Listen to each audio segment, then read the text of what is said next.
নমস্কাৰ আপোনালোক সকলোকে মোৰ চেনেলটিলৈ স্বাগতম জনাইছোঁ নতুন এটা ভিডিঅ' লৈ মই আপোনালোকৰ মাজলৈ আহিছোঁ মই এটা বিশেষ ঠাইলৈ যাবলৈ আহিছোঁ বলকচোন যাওঁ বিশেষ ঠাইখননো ক'ত মই যে আপোনালোকক কৈছিলোঁ মই বিশেষ ঠাই এখনলৈ গৈ আছোঁ এইখন এখন বিশেষ ঠাইলৈ আহিছিলোঁ যিখন ঠাই চাৰিওফালে অকল চাহ গছেই দেখিব য'ত মোৰ ঘৰৰ কাষতে আছে আনন্দৰ বাগান বুলি কয় যিখন অসমৰ ভিতৰত জনাজাত তাৰ দৈৰ্ঘ্যত আছে মই নাজানিম আৰু সুধিব লাগিব যাম বাৰু সুধিবলৈ মোৰ ঘৰৰ কাষতে আছে যিহেতু সেইকাৰণে মই ভাবিলোঁ আপোনালোকক দেখাই দিওঁ যে ইমান সুন্দৰ এখন বাগান মোৰ ঘৰৰ কিনাৰতে থকাৰ স্বত্তেও যদি মই আপোনালোকক নেদেখাওঁ তেনেহ'লে কেনেকৈ হ'ব মোৰ ল'ৰা আহিছে আৰু মোৰ ভাগিন আহিছে মই বৰ্তমান বাগানখনৰ 8 নম্বৰ পাৰ্টত আছোঁ মানে এতিয়া মই যোনখন ঠাইত আছোঁ সেই ঠাইখন 8 নম্বৰ বাগান বুলি কয় মানে মই বাগানৰ বহুত ভিতৰত সোমাই আহিলোঁ ভাবিলোঁ ফাৰ্ষ্ট টাইম ময়ো ভিতৰখন অলপ চাই লওঁ আৰু এতিয়া যিহেতু মই আহি 8 নম্বৰ বাগানখন পালোহি এতিয়া যাম আমি বাগানৰ ভিতৰত য'ত বিশেষকৈ চাহপাত বনোৱা হয় আৰু এনে যিকোনো কাম মেচিনৰ কাম কৰা হয় তাত সোমাই আপোনালোকক অকণ দেখাম বুলি ভাবিছোঁ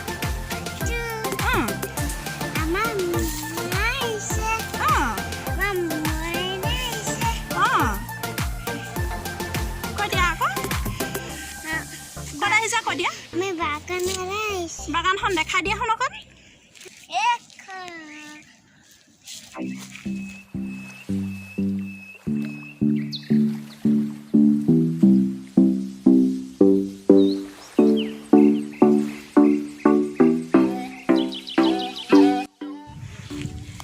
মই আজি বাগানৰ মাজত আহিছোঁ যে সেইকাৰণে মই বাগানীয়া হৈ আহিছোঁ চাওকচোন লাল শাৰী লগাই দিছোঁ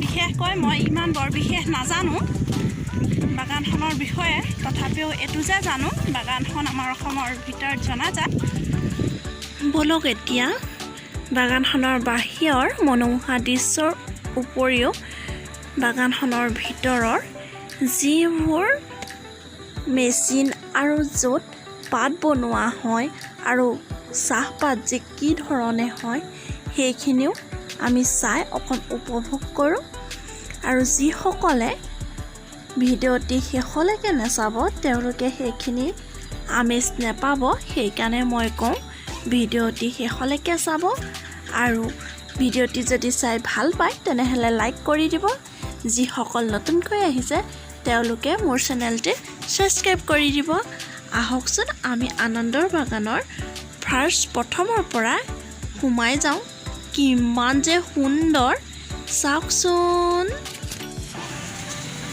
স্বাগতম জনাইছোঁ আনন্দ চাহ বাগানলৈ আহকচোন আমি ভিতৰলৈ সোমাই গৈ বাগানৰ ভিতৰৰ কিছু সুন্দৰ পৰিৱেশ দেখা পাওঁ এয়া প্ৰথমেই হৈছে শিৱ মন্দিৰ আৰু এয়া বাগানৰ স্বাস্থ্য সেৱা এয়া আনন্দৰ টি ষ্টেট হয় বিশেষকৈ এইটো হৈছে কাৰখানাৰ গেট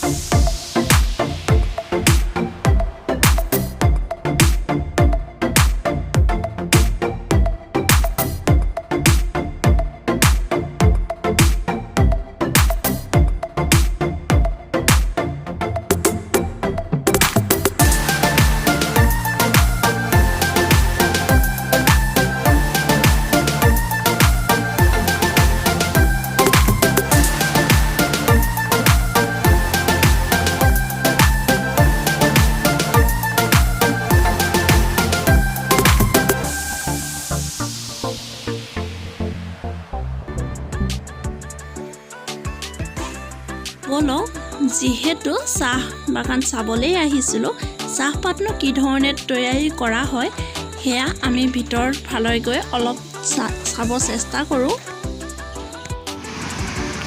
মই সোমাব নিদিয়ে বুলি ভাবিছিলোঁ, সোমাই আহি গ'লোঁ। এয়া চাওকচোন,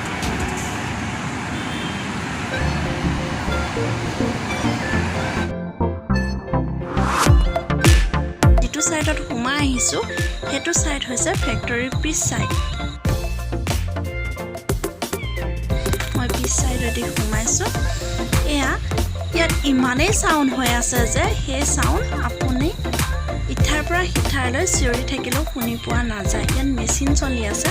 এয়া ওপৰদি হেংগাৰত শুনো পাতবোৰ মোনাত ভৰাই, তাত এয়া মোনাবোৰত পাতবোৰ ভৰাই দিছে, দি সেই ওপৰদি গৈ থকা হেংগাৰডালত লগাই দিছে, আৰু সেই হেংগাৰডালে সেই ধৰণে নি ফেক্টৰী য'ত চাহপাত বনোৱা হয় তাত ঢালি দিয়া হৈছে। আৰু চাওকচোন কি ধৰণে নি আছে, সেই ভৰাই দিয়া পাত ভৰাই দিয়া মোনাখিনি কি সুন্দৰকৈ গৈ আছে। এয়া হেংগাৰত মোনাখিনি লগাই দিয়াৰ পাছত এনেধৰণে মেচিনৰ দ্বাৰা মোনাকেইটা গৈ থকা হৈছে। এইটো হৈছে পাংখা, আৰু এই পাংখাৰ দ্বাৰা সেই পাতখিনি এঠাইত শুকোৱা হয়। ছিঙি অনাৰ পাছত অলপ লেলিব দিয়া হয়, তাৰপাছত এই পাংখাৰ দ্বাৰা ভালদৰে শুকুৱাই এনেধৰণে মেচিনলৈ দিয়া হয়।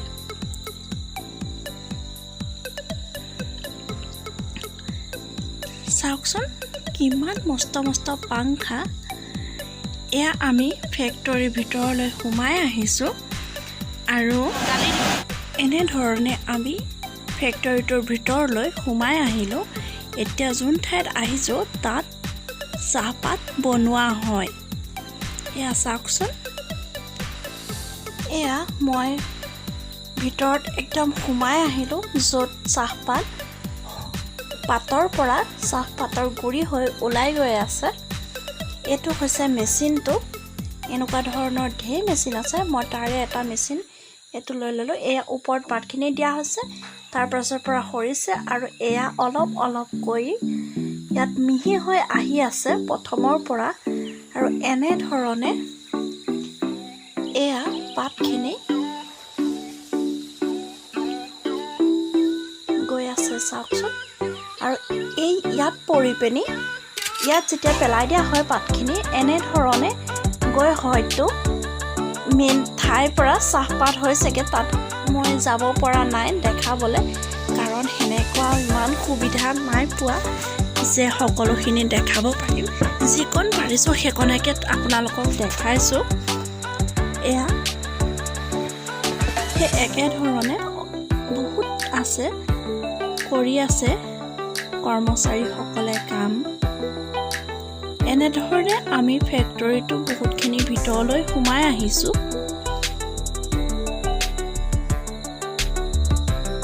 এইটো এটা মেচিন, মই বিশেষকৈ নামবোৰ নাজানো, যিহেতু মাথো মই দেখাবলৈহে চেষ্টা কৰিছোঁ।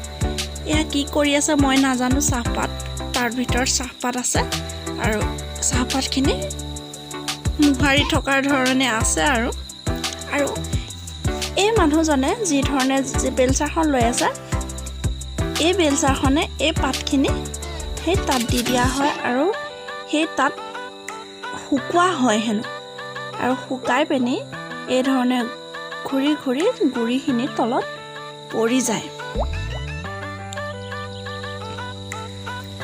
চাওকচোন কিমান সুন্দৰকৈ ওলাই গৈছে।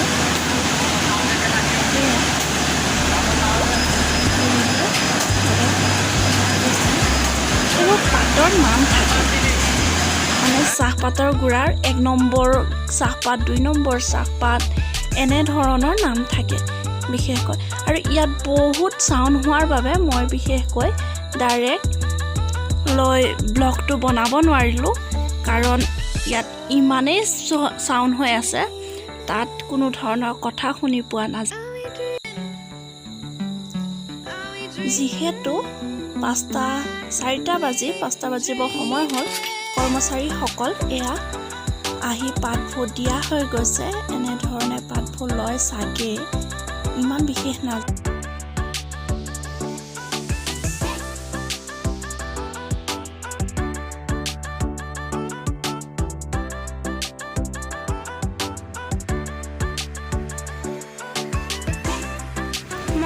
ভিতৰৰ পৰা ওলাই আহিলোঁ বিশেষকৈ সময়কণ 5টা বাজিব সময় হৈছে ছুটি হ'ব সময় হৈছে আৰু যিহেতু কৰ্মচাৰীসকল আহি পাইছেহি বহুত হুলস্থুল হৈ গৈছে আৰু মেচিনৰ পৰা বিশেষকৈ একো কথা ক'বই নোৱাৰি মই নাজানো আপোনালোকক কি দেখাব পাৰিলোঁ আৰু কি দেখাব নোৱাৰিলোঁ তথাপিও যিখন পাৰিলোঁ সেইখনকে দেখালোঁ আৰু মই নিজেও চালোঁ তাৰ ভিতৰৰ পৰা ওলাই আহি আমি বাগানৰ মাছ পালোঁহি আৰু এয়া চাওকচোন বাগানখন ইমানেই সুন্দৰ বিশেষকৈ পাত তুলি থকা হৈছে কৰ্মচাৰীসকলে ঘৰলৈ যাবৰ বাবে যা যোগাৰ কৰিছে এয়া চাওকচোন চাহ গছৰ মাজত যিখিনি গছ প্ৰত্যেকজোপা গছতে এয়া জালুক গছ আছে প্ৰত্যেকজোপা গছতে জালুক গছ আছে এইফালেও চাওকচোন এইফালে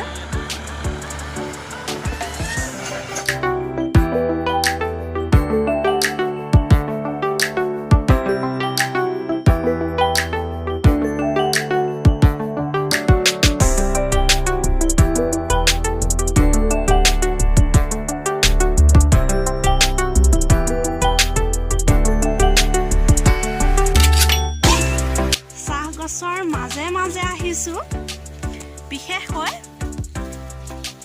চাহপাত ছিঙি আছে আগত ভাবিছোঁ তেওঁলোকৰ লগত ময়ো চাহপাত কেইটামান ছিঙোচোন কেনে লাগিব বাৰু বহুত মজা লাগিব চোন মোৰ পিছফালে চাহপাত তুলি আছে মই ৰাস্তাত আছোঁ এয়া চাবচোন বাইদেৱে চাহপাত তুলি দেখাওকচোন বাইদেউ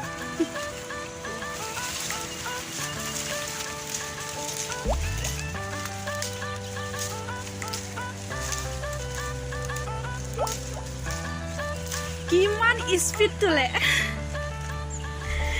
এবাৰ মই তুলিম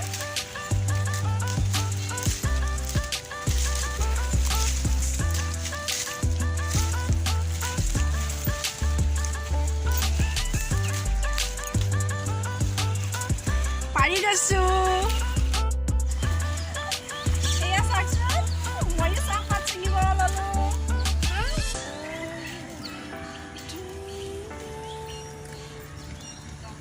প্ৰেক্টিছ কৰিছোঁ কেতিয়াবা আহিব পাৰিম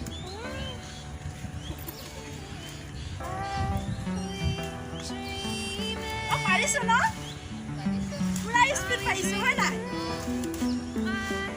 ময়ো পাৰিম আহিব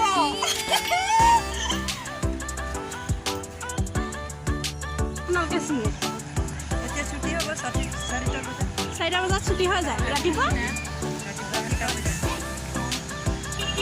ৰাখক পাত ছিঙি আহি গ'লোঁ বহুতেই ভাল লাগিলে পাত ছিঙি পাৰিম